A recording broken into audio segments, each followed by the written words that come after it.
All right, we are back with the bottom feeders cup here. Uh, all the decks have finally been finalized, all 16 of them.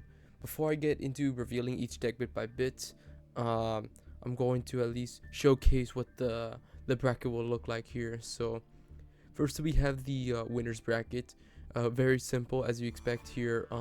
As you can see, everything's already been seeded, so as mentioned before, high seeds are very favored in this tourney here. So the higher you're seeded, more likely you're gonna make it very far into the winners bracket. However, the lower seeds do get a second chance here in the losers bracket. So it's double the steps because it's gonna take in everyone who has taken a loss here. But losers will still get a second chance, more screen time actually than the winners bracket, and whoever makes it all the way past to losers will get that second chance to challenge uh, the winners champion to become uh, the champion of the bottom feeders cup. As mentioned before, the top 8 will get a second chance at the following tourney, the commoner cup, but we don't need to worry about that right now. Right now, let's focus all into the bottom feeders cup.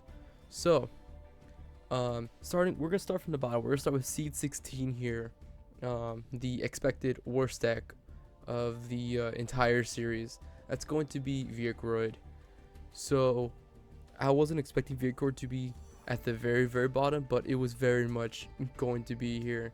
Um, it's very inconsistent. It lacks so many starters. It's very restricted. Its field spell, probably one of the best cards it has.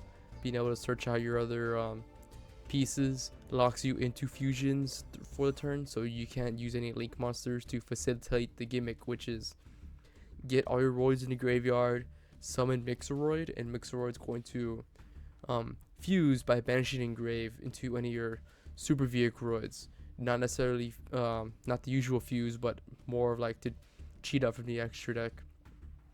So you could also hard fuse with the in archetype fusion spell, but again, it's really inconsistent to pull off this board very easily. It does have machine cards like limit removal, fusion deployment to help out here. It has the triple terraforming from the bottom feeders ban list to help it out, but it's a very weak strategy here.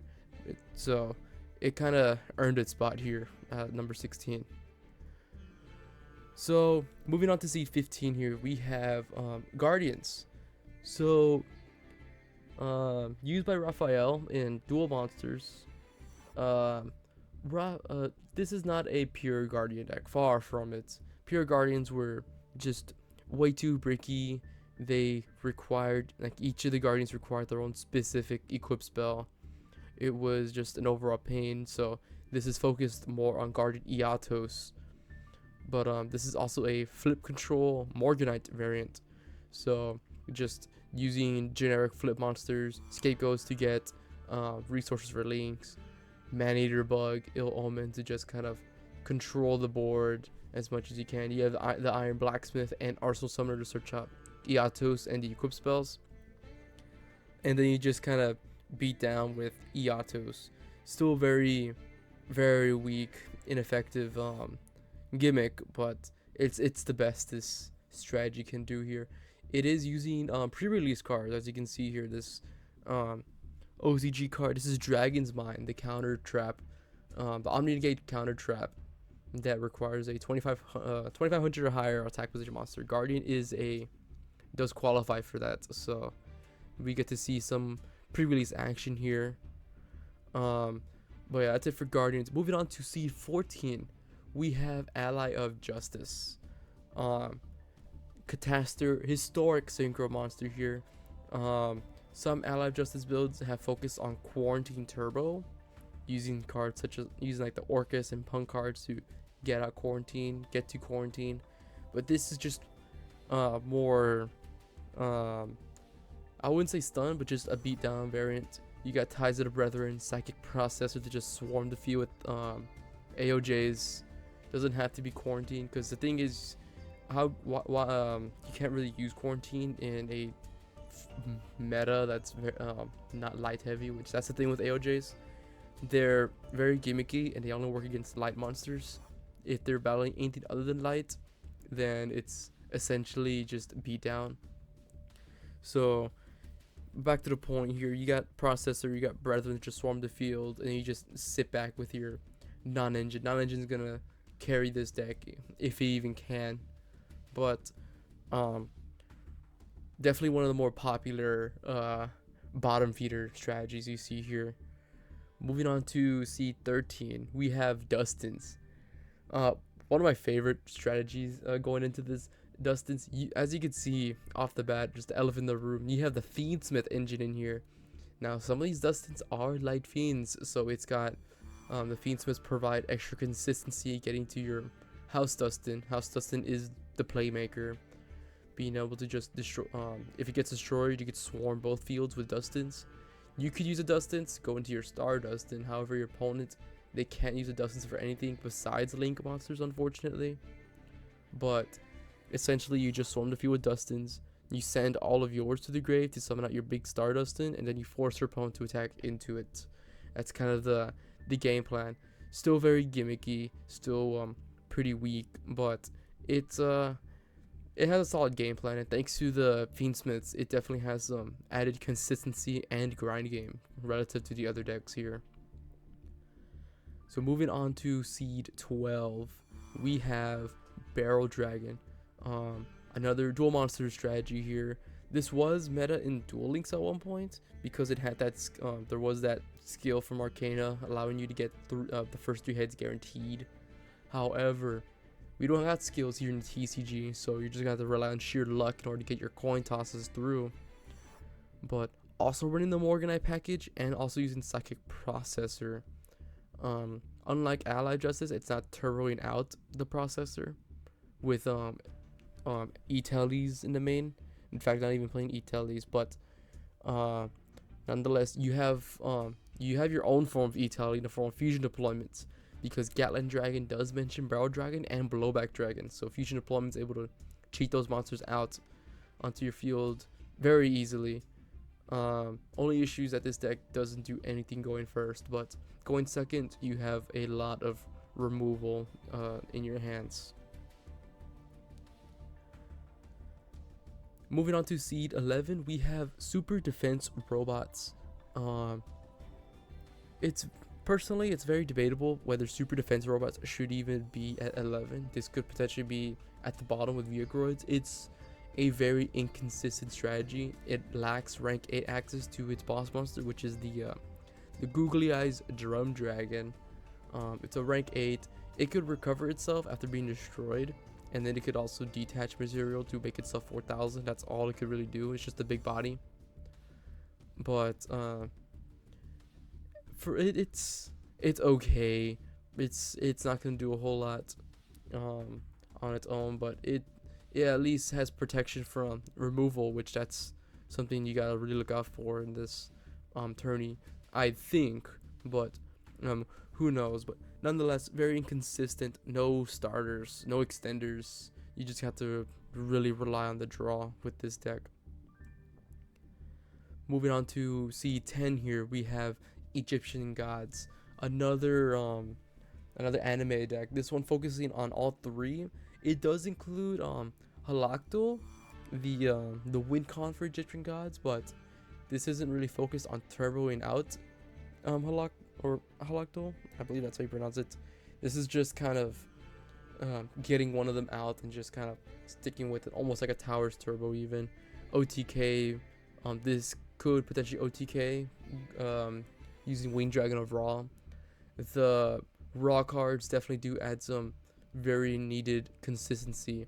Better than most decks we have here, but very outpaced by stronger decks you'll see in future tourneys, but still kind of favored with consistency, but still lacks any attack, especially going first. Moving on to Seed 9, we have this is probably my pick. It's going to be Dark Scorpions. This is a very Unga Bunga strategy.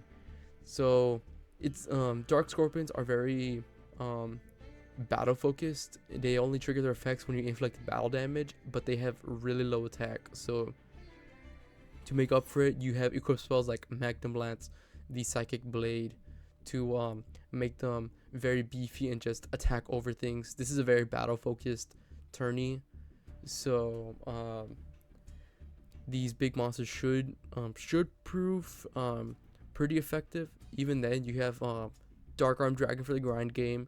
You have Dark Honest to break over any bigger monsters. You have Gores to protect yourself in a crackback. You also have Assault Synchron to do some synchro plays. You're playing there's a Sky Striker engine in here used for removal, and then probably the big thing, you have Triple Rhoda thanks to the bottom feeders ban list here. Now moving on to the final 8 seeds. Paired up against Dark Scorpion, we have Benkai OTK, another going second beatdown strategy. This one utilizing the dangers. Benkai has the special ability to attack multiple times. It gains an extra attack for each equip spell. So you're just trying to get access to Benkai, equipping them with big equip spells. Again, Psychic Blade, Magnum Lance, Mage Power, United We Stand are your main equip spells, and then he just gets really big, hits really hard. You have your dangers as powerful removal tools here, but yeah, still a pretty lethal strategy relative to some of these other decks here, but we'll see. In seed 7, we have Geminis, probably the most forgotten mechanic in the game here. Geminis are they're fundamentally resource heavy because they require 2 normal summons. Because you normal summon it the first time, but it's treated as a normal monster, and then you have to summon it a second time in order to gain its effects. So it was already super slow even when it was first introduced in 2007.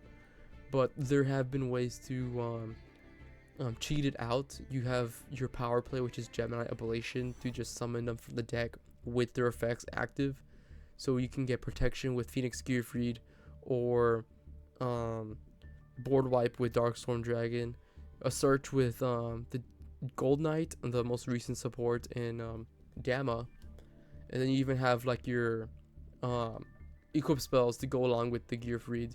Durandal, Raptinus is a very powerful one, supervised to provide their effects if needed. You also have Angelica's Ring for a free negate if you already have equip spells to go with it.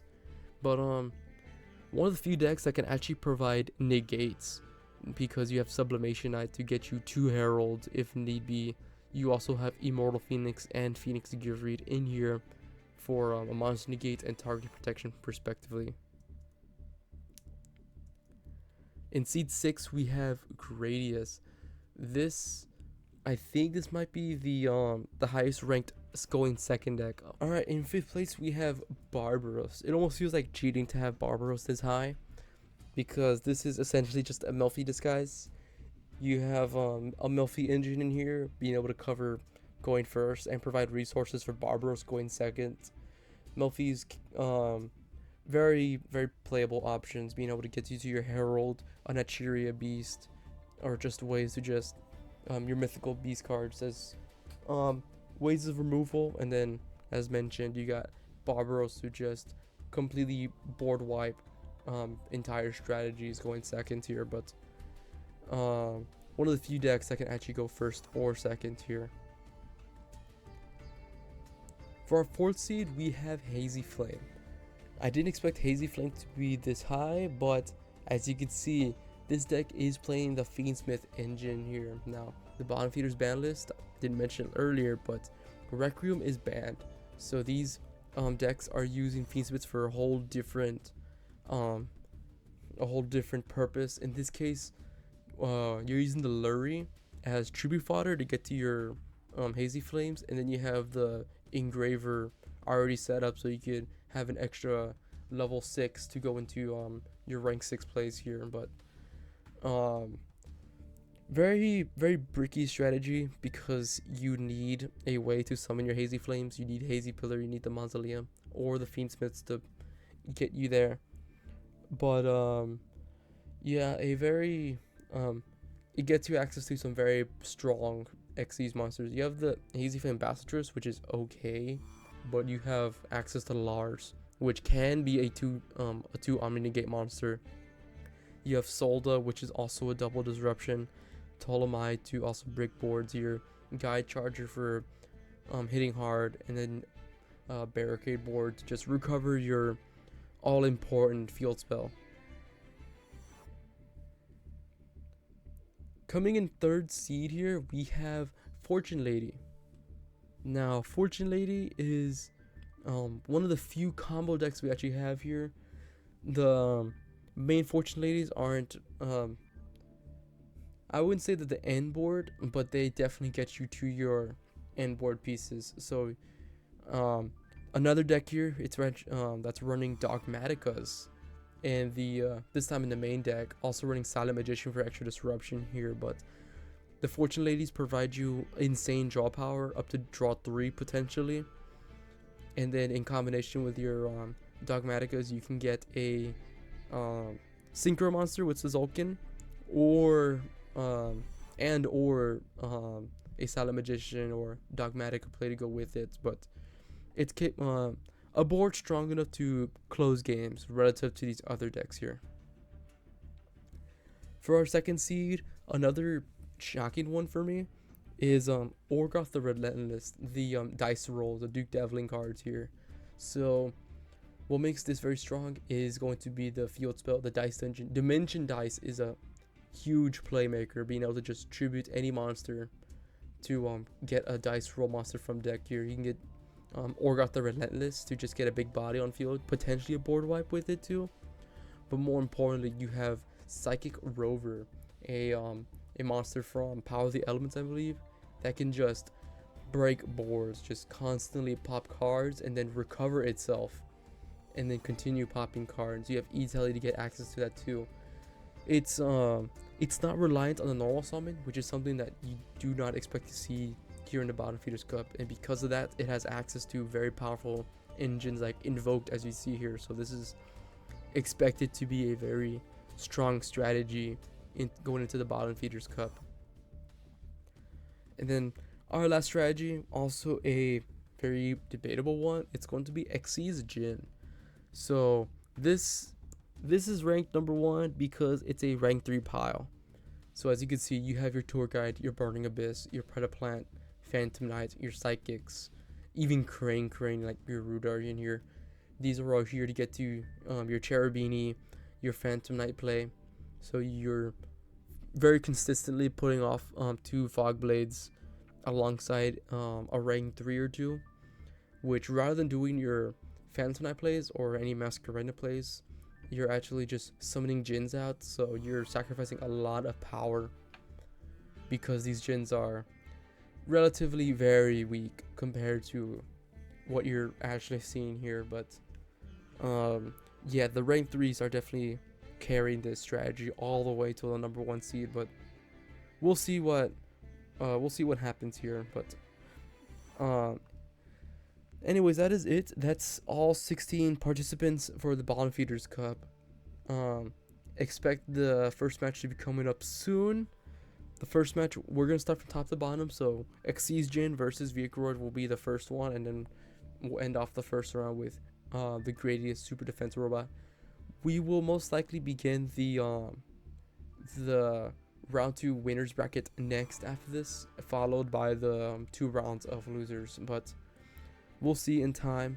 But thank you guys for watching. Until next time.